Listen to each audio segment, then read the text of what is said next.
Oke, selamat pagi, siang, sore, atau malam, Bu Dwi dan mungkin teman-teman yang menonton video ini. Kali ini kembali lagi bersama saya Samuel Hedemans dengan NIM 4152411046. Di sini saya akan mempresentasikan atau sekalian menjelaskan juga tugas pertemuan 4 ini. Jadi tugas pertemuan 4 ini tuh membahas tentang apa sih? Jadi tentang seperti pencarian atau model untuk mencari, lalu kita akan membandingkan model-model tersebut. Ada apa aja sih modelnya? Modelnya itu ada yang pertama adalah BFS atau Breadth First Search, atau seperti pencarian melebar gitu. Lalu ada DFS, Depth First Search gitu, pencarian mendalam. Jadi misalkan ada cabang di sini, cabang di sini, cabang di sini, dia tuh akan seperti namanya aja mendalam gitu. Jadi dia akan mencari semua sampai ketemu targetnya, kalau nggak ada keluar lagi gitu. Yang kedua ada IDDFS, atau dia tuh seperti DFS juga, cuman dia di sini tuh iterative deepening DFS. Jadi seperti DFS tapi logikanya dikembangkan lagi, yaitu dengan seperti kedalaman tapi memakai limit. Kayak tadi kalau saya jelaskan, kalau DFS itu dia cabang-cabang langsung search gitu. Kalau ini dia IDDFS ini dia memakai limit gitu. Jadi misalkan dari limit 0 itu misalkan di titik sini, limit 0 berarti karena targetnya bukan, misalkan ini A, B, C, karena targetnya C bukan A, limit 0 dia pasang di sini. Karena yang dicari bukan C atau karena di sini A, jadi makanya dia limit 0 langsung gagal gitu. Lalu limit yang kedua cari dari sini ke sini gitu. Limit 1 gagal lagi, jadi balik lagi ke sini. Limit 2 dimulai A, B, C, ketemu C targetnya. Jadi di limit 2 dia mendapatkan C gitu.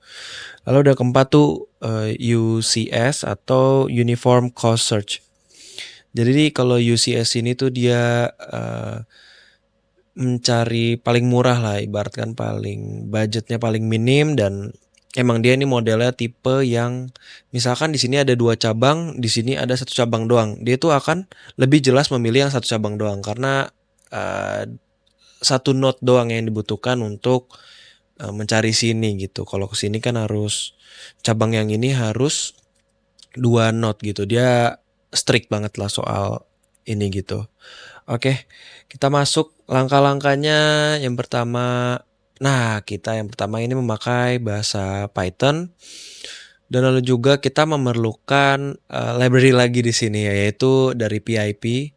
Jadi PIP install networkx matplotlib. Dan di sini ada code saya, ini definisi sesuai modul, lalu graph S, ya ini dia A, B, C. Jadi kita mulai dari S dan ingin E gitu nanti hasilnya. Lalu ini code-nya terpotong, jadi nanti mungkin saya taruh di deskripsi saja kalau bagi yang ingin mencoba gitu ya. Oke, lanjut. Nah, yang pertama kita itu coba BFS dulu ya. Jadi yang pertama nanti seperti ada program pemilihan gitu, kayak 1, 2, 3, 4, 1 itu BFS, 2 DFS, dan sebagainya. Lalu ini saya seperti summary atau rangkumin saja di Canva ini, nanti kita akan tes sendiri. Nah, ini jadi untuk hasilnya si BFS ini gue ditemukan. Nah, ini mulai S. Nah, solusi jalur tuh maksudnya maksudnya jalan yang paling efisien. S, A, E. Sedangkan si BFS ini dia total node dicek 6 node. Jadi 6 node itu mungkin jalur kali ya. Jadi urutan kunjungan dia dari S, dia ke A. Karena yang tadi sudah saya bilang, dia itu kalau BFS itu seperti dia mengecek seluruh mengecek seluruh teman dari si S atau cabang dari si S gitu. Jadi dia misalkan dari S ini dia ke A dulu. Padahal A ini udah ada E, cuman dia nggak mau. Dia mau dari S dia ke C dulu. Dari S dia ke B dulu. Jadi dia mengecek semua si temannya si S-nya ini. Lalu ketika sudah nyari A, C, B masih nggak ditemukan, dia baru ke A, A lihat A. Jadi kan A ini cabangnya ada 2. Berarti dia tuh orangnya kayak maksudnya model ini kepoan. Dia penasaran, dia ke D dulu, baru oh D ini tetap bukan yang target yang diinginkan, lalu dia ke E, dapatlah E. Jadi BFS itu begitu. Dia ngecek dulu temannya si S itu siapa, ini, A, C dan B, lalu ternyata targetnya bukan itu, targetnya adalah E, dia ke A dulu, baru ke D, baru ke E. Kenapa nggak ke F? Karena kan ini A ya, jadi prioritas utama istilahnya, jalan pertama gitu. Next, DFS atau Deep First Search atau dia pencarian mendalam sesuai namanya. Jadi dia tuh cara kerjanya, dia itu mendalam. Oke, lanjut langsung bahasan aja karena dia ini A gitu. Jadi A tuh istilahnya kayak prioritaskan A, jelas A, B, C gitu kan. Oke, mulai dari S, pasti AI atau model gitu dia akan mulai dari A. Jadi dia alur prosesnya begini. Set, karena dia namanya mendalam, berarti dia akan menelusuri sampai ke akar-akarnya. Kalau nggak ketemu, baru cabut, lanjut ke temannya si S, C, Git, dan B. Nah, cuman karena di sini A, dia tuh langsung cari, tadi saya bilang akar-akarnya langsung ke D. D bukan targetnya, balik lagi ke A. Karena dia yang tadi saya bilang cari sampai akar-akarnya, maka akar si A ini juga E gitu. Dan targetnya E ketemu. Kalau misalkan E ini F atau ada lagi cabangnya lagi B dan E di ujung, karena dia dari sini A berderet terus bercabang sampai E di sini, dia akan berarti ketemunya set E gitu. Jadi dia nggak akan kesini kecuali kalau yang di sini ini nggak ada E, dia baru akan balik lagi set, baru dia akan C, F, ini lagi ketemu lagi E. Nah gitu. Sama juga kalau ini ternyata nggak ada E di tengah sini, dia S baru ke B, E baru nemu gitu. Jadi urutan dia total node dicek itu 4 node atau 4 jalan mungkin ya. Lalu urutan kunjungan ini S, A, D, E tadi sudah saya sekalian jelaskan gitu ya. Oke, lanjut. ID DFS sama kayak tadi sudah saya jelaskan di awal, ini adalah DFS cuman dipakai limit gitu.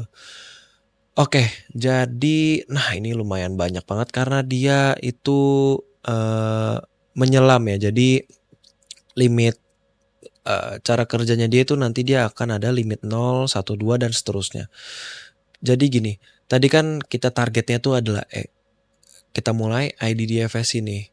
Lalu kita mulai limit 0 itu nanti dia ke limit 0 nanti dia ke S. S itu kan bukan target S ini. Jadi dia langsung gagal gitu atau kayak stop, mulai lagi masuk ke limit 1. Jadi karena S ini bukan targetnya, jadi limit 0 maksud saya limit 0 mulai S bukan targetnya, balik lagi dan jalanin limit 1. Limit 1 kemana? Limit 1 cek S, lalu cek tetangganya ini tuh ada apa aja. Ada A, ada C, ada B. Oke, stop limit 1, gak ketemu target, dia balik lagi ke S, stop limit 1 dan jalankan limit 2 berarti ya. Nah, limit 2 ini kebetulan karena dia S ini, karena A ini dia alfabet paling atas, jadi dia itu ya didulanin lah prioritas gitu. Jadi S pas banget dia lagi cek A ngecek A ini, jadi udah limit 2 tuh dia kayak sub-subnya gitu juga dicek gitu ya. Jadi ada S mulai ke A ada D dan E, ketemulah akhirnya si E ini ternyata di sini. Jadi total node yang dicek itu 6 node ya, nggak hemat sih. Nanti coba lanjut lah. Lalu UCS atau ini yang saya tadi bilang itu mode paling hemat gitu ya. Dia kayak memperhitungkan setiap langkahnya gitu. Jadi misalkan tadi mulai dari S, targetnya E. Ini solusi jalur sama semua lah ya pasti ya, cuman S, A, E gitu. Nah gini, jadi kalau UCS ini karena tadi saya bilang dia pilih yang paling hemat. Dia itu langsung ngecek ke C. Iya, kenapa nggak ke B? Karena B itu dia udah ngeliat gitu. B itu bukan angkanya gitu ya. Kalau ke C itu kan dia kayak udah apa ya? Dia kayak udah tahu maksudnya ini tuh kan satu. Ini murah maksudnya cuman kehitung satu note gitu ya. Set.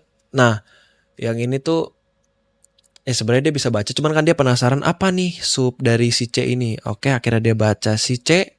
Lalu ternyata bukan targetnya bukan F. Lalu dia itu mikir kalau dia ke F ya langsung rugi dong, rugi banyak gitu, nggak hemat jadinya. Jadi dia mundur lagi set karena ke B dia udah lihat ini tuh bukan targetnya jadi dia ke A set. Nah kenapa dia nggak ke D? Karena kan langsung ada targetnya di sini nih. Nah langsung targetnya tuh dia ke E jadi dia langsung ke dari dia dari S ke C nggak ada targetnya di sini balik lagi ke A. D bukan target stop langsung dia jadi tak langsung dapat goalnya lah itu gitu ya. Oke, mari kita masuk di VS Code-nya ya. Nah ini dia code saya yang tadi sudah saya tunjukkan di ini. Nah ini dia ya. Ini jadi teks saya ini panjang bisa di Ctrl A. Nah cuman karena untuk menghemat gitu ya jadi di atas saya saja, cuma nanti saya tambahkan di deskripsi juga kok kalau yang mau cobain code-nya. Oke, mari masuk VS Code. Oke, di VS Code ini kode saya tinggal paste aja di sini. Waduh, ada update. Ntar aja lagi jelasin. Oke. Oh, untuk tadi bagi teman-teman yang atau belum tahu gimana caranya sih install library si Python, ini gampang, tinggal ini copy paste masuk ke VS Code dan ini ke PowerShell ini bebas mau bisa dari CMD atau mau dari VS Code terminal, new terminal juga bisa. Nah tinggal gini aja paste PIP atau ketik manual juga bisa kok, yang penting jangan sampai ada salah ketik gitu ya. Nah tinggal enter aja, tinggal nungguin. Nah di sini karena saya sudah sebelumnya sudah install PIP install library ini, maka jadinya dia requirement already satisfied. Jadi udah ada. Nah ini dia set udah ada semua. Jadi kalau saya sudah nggak perlu install lagi. Saya tinggal run aja, tinggal paste kodenya di ini. Nah saya nama ini karena ada di modul ya, ada di modul DFS, IDFS, UHS, anim tuh maksudnya ada animasinya. Ada yang nggak pakai animasi di modul. Oke. Jadi saya pilih yang pakai anim gitu. Oke, lanjut. Kita start programnya. Sebentar, mungkin butuh waktu. Nah, ini dia keluar tugas AI uniform search. Kita mulai dari yang BFS dulu. Nah ini kelihatan set. Nah, jadi tadi kelihatan ya. Sebentar, mungkin ulang lagi karena terlalu cepat ya. Terlalu cepat, saya ulang lagi. Dari S ke A, S ke B, S ke C, S ke D, S ke E. Karena tadi sudah saya jelaskan, kalau BFS ini tipenya dia ngecek temannya dari si S. Berarti ada apa? Ada A, ada C, ada B. Berarti dicek dulu yang A, B, C gitu. Baru Tata nggak ada target nih, bukan targetnya semua. Baru dia ngecek A, D, E. Nah, ketemulah E gitu. Oke, lanjut. Lanjut ke nomor 2, DFS atau deep first ya. Kedalaman. Nah, karena dia kedalaman yang sudah tadi saya jelaskan juga, dia itu kedalaman. Jadi gini, sekarang ini A tadi, jadi alfabet kan paling pertama jadi prioritas gitu ya. Nah, S mulai dari S, dia tuh sesuai namanya aja deep first atau kedalaman. S A bukan targetnya, D dia nggak balik lagi karena dia cari sampai sedalam-dalamnya sampai ke akar-akarnya. S A D bukan targetnya, cari lagi temannya si A ini, ketemu. Jadi nah ini dia, ini kan hasilnya ya, hasil analisis ini nih. Ini kan tadi sudah saya copy ke Canva, jadi itu dari sini hasilnya lah. Jadi si DFS ini membutuhkan 4 node dengan yang ya sudah tadi kelihatan di visual ya. Lanjut kita ke nomor 3, ID DFS atau iterative deepening dari DFS. S ke A, S ke B, S ke C, S, balik lagi ke A, balik lagi ke D, balik lagi ke E. Nah, karena tadi sudah saya bilang, nah ini dia yang ada limit nih. Nah, yang pertama nih limit 0. Limit 0 gagal karena limit 0 tuh cuman di sini doang. S ini kan bukan target, otomatis dia limit 0, sep, langsung mati, jalankan limit 1. Limit 1, tadi limit 1, limit 1 ini, S, C, B. Gagal, lalu dia balik lagi, set, dia jadi seperti supaya nggak terlalu makan kuota atau makan apa, jadi dia butuh limit. Nah, limit 1 tadi A, C, B nggak temukan, balik lagi jalanin limit 2. Limit 2 ngecek apa? Ngecek si ini dulu karena balik lagi A itu alfabet pertama. Kenapa nggak langsung C duluan langsung ke F gitu? Karena kan C ini urutan ketiga alfabet ya. A ini duluan nomor 1. Jadi dia A, ada apa? Karena limit 2 jadi dia membuka lagi D dan E, ketemulah si E goalnya. Gitu. Jadi dia 6 not itu atau sangat boros sekali ya. Karena dia emang sesuai yang tadi saya bilang, limit 0, limit 1, limit 2 dan seterusnya kalau masih belum nemu. Lanjut kita keempat, UCS atau yang paling hemat. Nah, SC, SAE. Nah, ulang-ulang ya, mungkin terlalu cepat. Ulang, kita fokus dulu. SC, SAE. Nah, yang tadi sudah saya jelaskan juga, S ke C ini kenapa nggak dia S ke B? Karena kan udah ketahuan ini B, bukan targetnya, dia nggak mau. Karena dia kan saya bilang, dia pencarian biaya termurah gitu ya, paling hemat lah. Budgeting paling mentok kiri. Lalu S, C, kenapa C ini? Karena dia nggak tahu juga apa di sininya. Jadi dia harus visit si C ini untuk mendapatkan ini. Oh ternyata F, ternyata F, nggak mau, mundur, set. Dia ngesini nggak mungkin, ini udah B nggak mungkin, jadi dia ke A. Nah dari dia ke A dia baru bisa lihat ini ada D dan ada E, dan ternyata targetnya E, berarti yang dipilih E gitu. Nah gitu. Oke, mungkin itu saja yang bisa saya presentasikan. Jadi emang model-model itu emang beda peruntukannya atau mungkin beda tujuannya gitu ya. Dan tadi kita juga sudah saya jelaskan summary-nya atau rangkuman dan langsung kita praktekkan. Dan mungkin ada satu hal yang menarik ya. Sorry, sebelum itu saya buka dulu. Saya run lagi. Padahal tadi di terminalnya tuh saya menggunakan model yang paling hemat aja 4 ya. Ini ada menarik nih. Nah, kenapa model itu tuh nggak langsung SAE? Padahal jelas kan. Karena jadi model itu dia itu nggak punya visual atau mata, mungkin karena ini juga uniform search gitu. Jadi dia tuh nggak tahu maksudnya apa yang di depan matanya gitu. Jadi dia harus ngecek gitu ya. Mungkin dia bisa ngecek yang ini B, C, A, kan bukan target ya. Kalau misalkan ini E di sini berarti dia langsung ketemu, langsung bahkan S ke E udah langsung nemu gitu. Cuma kan karena A, C, B bukan targetnya E ada di sini. Jadi dia tuh seperti ya dia harus masuk dulu baru kelihatan gitu. Jadi kayak mereka itu nggak tahu apa yang ada di sana kecuali mereka itu mengunjunginya gitu. Jadi kalau mereka mengunjunginya, mereka kan tahu dong ada sub-subnya ini lagi gitu kan.